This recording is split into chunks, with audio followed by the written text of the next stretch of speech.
Hello friends, welcome to my channel. Dharmasthala Hindu ದೇವಾಲಯವ ಅಥವಾ ಜೈನ ದೇವಾಲಯವ? ಭಾರತದ ಕರ್ನಾಟಕದ ಧರ್ಮಸ್ಥಳ ಎಂಬ ಪ್ರಶಾಂತ ಪಟ್ಟಣದಲ್ಲಿರುವ ಧರ್ಮಸ್ಥಳ ದೇವಾಲಯವು ಶಿವನ ಒಂದು ರೂಪವಾದ ಮಂಜುನಾಥನಿಗೆ ಅರ್ಪಿತವಾದ ಪೂಜ್ಯ ಯಾತ್ರಾ ಸ್ಥಳವಾಗಿದೆ. ಕರ್ನಾಟಕದಲ್ಲಿ ಅತಿ ಹೆಚ್ಚು ಶಿವಭಕ್ತರು ಭೇಟಿ ನೀಡುವ ದೇಗುಲ ಎಂದರೆ ಅದು ಧರ್ಮಸ್ಥಳ. ಧರ್ಮಸ್ಥಳದ ಕುರಿತು ಸಾಕಷ್ಟು ನಂಬಿಕೆಯನ್ನು ಭಕ್ತಾದಿಗಳು ಹೊಂದಿದ್ದಾರೆ. ಧರ್ಮಸ್ಥಳ ಮಂಜುನಾಥನ ದರ್ಶನ ಪಡೆದರೆ ಜೀವನದಲ್ಲಿ ಧನಾತ್ಮಕ ಶಕ್ತಿ ಪ್ರಾಪ್ತಿಯಾಗುತ್ತದೆ.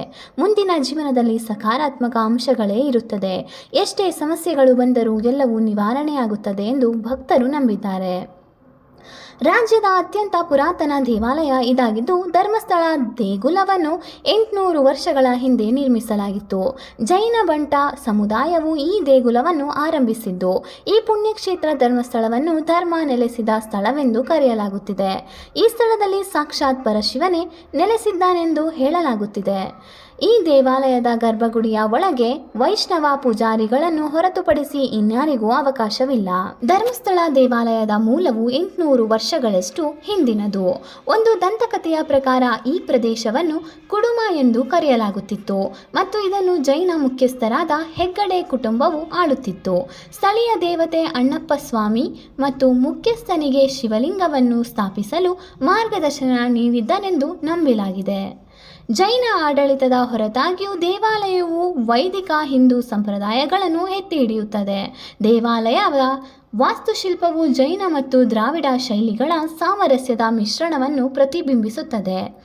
ಇನ್ನು ಈ ಧರ್ಮಸ್ಥಳ ಹಿಂದೂ ದೇವಾಲಯವ ಅಥವಾ ಜೈನ ದೇವಾಲಯವ ಎಂಬ ಪ್ರಶ್ನೆ ಹಲವರಲ್ಲಿ ಮೂಡಿದ್ದು, ಜೈನ ಬಂಟ ಸಮುದಾಯವು ಈ ದೇಗುಲವನ್ನು ಆರಂಭಿಸಿದ್ದು, ಈಗ ಹೆಗ್ಗಡೆ ಅವರ ಕುಟುಂಬವು ಈ ದೇವಸ್ಥಾನವನ್ನು ನಿರ್ವಹಿಸುತ್ತಿದೆ. ವೈಷ್ಣವ ಪೂಜಾರಿಗಳು ಶಿವನನ್ನು ಇಲ್ಲಿ ಪೂಜಿಸುವುದರಿಂದ ಇದು ಶಿವನ ಅಚ್ಚುಮೆಚ್ಚಿನ ಸ್ಥಳ ಎಂಬುದು ಭಕ್ತರ ನಂಬಿಕೆ. ದಂತಕಥೆಯ ಪ್ರಕಾರ ಜೈನ ಧರ್ಮದ ಮುಖ್ಯಸ್ಥ ಬಿರ್ಮಣ್ಣ ಪೆರ್ಗಡೆ ಮತ್ತು ಅವರ ಪತ್ನಿ ಅಮ್ಮು ಬಲ್ಲಥಿ ಅವರು ನೆಲ್ಲಾಡಿ ಬೀಡು ಎಂಬ ಮನೆಯಲ್ಲಿ ವಾಸಿಸುತ್ತಿದ್ದರು.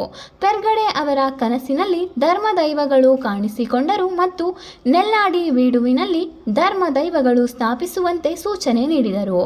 ಅದರಂತೆ ಪೆರ್ಗಡೆ ಅವರು ಸ್ಥಾಪಿಸಿದರು. ಧರ್ಮಸ್ಥಳವು ಪೆರ್ಗಡೆ ಕುಟುಂಬದ 20 ತಲೆಮಾರುಗಳಿಂದ ನಿರ್ವಹಿಸಲ್ಪಡುವ ಧರ್ಮ ಮತ್ತು ಧಾರ್ಮಿಕ ಚಟುವಟಿಕೆಗಳಿಗೆ ಮೀಸಲಾದ ಸ್ಥಳವಾಯಿತು. ಪೆರ್ಗಡೆ ಕುಟುಂಬದ ಹಿರಿಯ ಸದಸ್ಯ ಧರ್ಮಾಧಿಕಾರಿಯ ಸ್ಥಾನವನ್ನು ವಹಿಸಿಕೊಂಡು ಹೆಗ್ಗಡೆ ಎಂಬ ಬಿರುದನ್ನು ಪಡೆಯುತ್ತಾರೆ. ಇದೀಗ ಧರ್ಮಾಧಿಕಾರಿ ವೀರೇಂದ್ರ ಹೆಗ್ಗಡೆಯವರು ಆಗಿದ್ದಾರೆ. ಧರ್ಮಸ್ಥಳ ದಕ್ಷಿಣ ಕನ್ನಡ ಜಿಲ್ಲೆಯ ಬೆಳ್ತಂಗಡಿ ತಾಲೂಕಿನಲ್ಲಿರುವ ಶಿವನ ಕ್ಷೇತ್ರ. ಅಂದಿನಿಂದ ಇಂದಿನವರೆಗೂ ಹೆಗ್ಗಡೆ ಕುಟುಂಬದವರೇ ದೇವಸ್ಥಾನದ ಜವಾಬ್ದಾರಿಯನ್ನು ಹೊತ್ತುಕೊಂಡಿದ್ದಾರೆ. ಆದರೆ ಸಾಕಷ್ಟು ಜನ ಭಕ್ತಾದಿಗಳು ಧರ್ಮಸ್ಥಳವನ್ನು ಹಿಂದೂ ದೇವಾಲಯ ಎಂದು ನಂಬಿದ್ದರು. ಮೊದಲಿನಿಂದಲೂ ಜೈನರು ದೇವಾಲಯದ ಆಡಳಿತವನ್ನು ನೋಡಿಕೊಳ್ಳುತ್ತಿದ್ದಾರೆ. ಆದರೆ ಧರ್ಮಸ್ಥಳ ವಾರಸುದಾರಿಕೆ ಬಗ್ಗೆ ಇನ್ನೂ ಸಹ ಚರ್ಚೆ ನಡೆಯುತ್ತಿದೆ.